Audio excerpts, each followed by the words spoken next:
Je faisais donc ma petite quête tranquillement après avoir fièrement obtenu ma première victoire de la session, et quand je me retourne vers ma petite sloop, je vois quoi? Un big galion de 4 joueurs qui me fonce dessus. J'étais là avec ma petite série de 1 victoire durement acquise, mon petit pavillon Athéna que j'avais récupéré, je me voyais déjà repartir à zéro. J'arrive au niveau de mon bateau, il y a déjà 2 mecs dessus, dans ma tête, là je suis foutu, y a rien à faire. Et pourtant, miracle, au lieu de m'exploser sous une pluie de canons, on en vient à négocier un duel à l'épée. Si je gagne, je garde mon butin. De toute façon, c'était ça ou le soulevage en bonne et due forme, donc il n'y avait pas trop le choix. On se prépare, la pression monte, un de ces mecs tire en l'air pour donner le go, et c'est parti.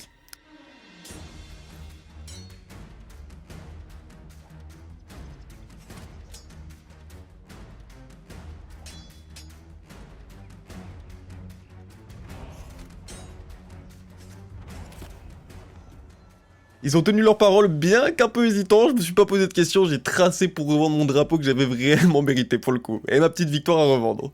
Et je vous jure, j'avais l'impression d'être dans une scène de film. La tension, la négociation, le suspense, la victoire et enfin la liberté, non, c'était fou. Et je pense vraiment jamais avoir eu de scène aussi intense dans un autre jeu.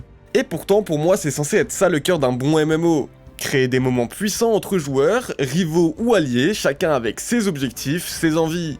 Sauf que là, on y ajoute un air de roleplay unique, comme sur les serveurs custom qu'on adore, et ça, c'est un truc qui réinvente totalement les codes du genre.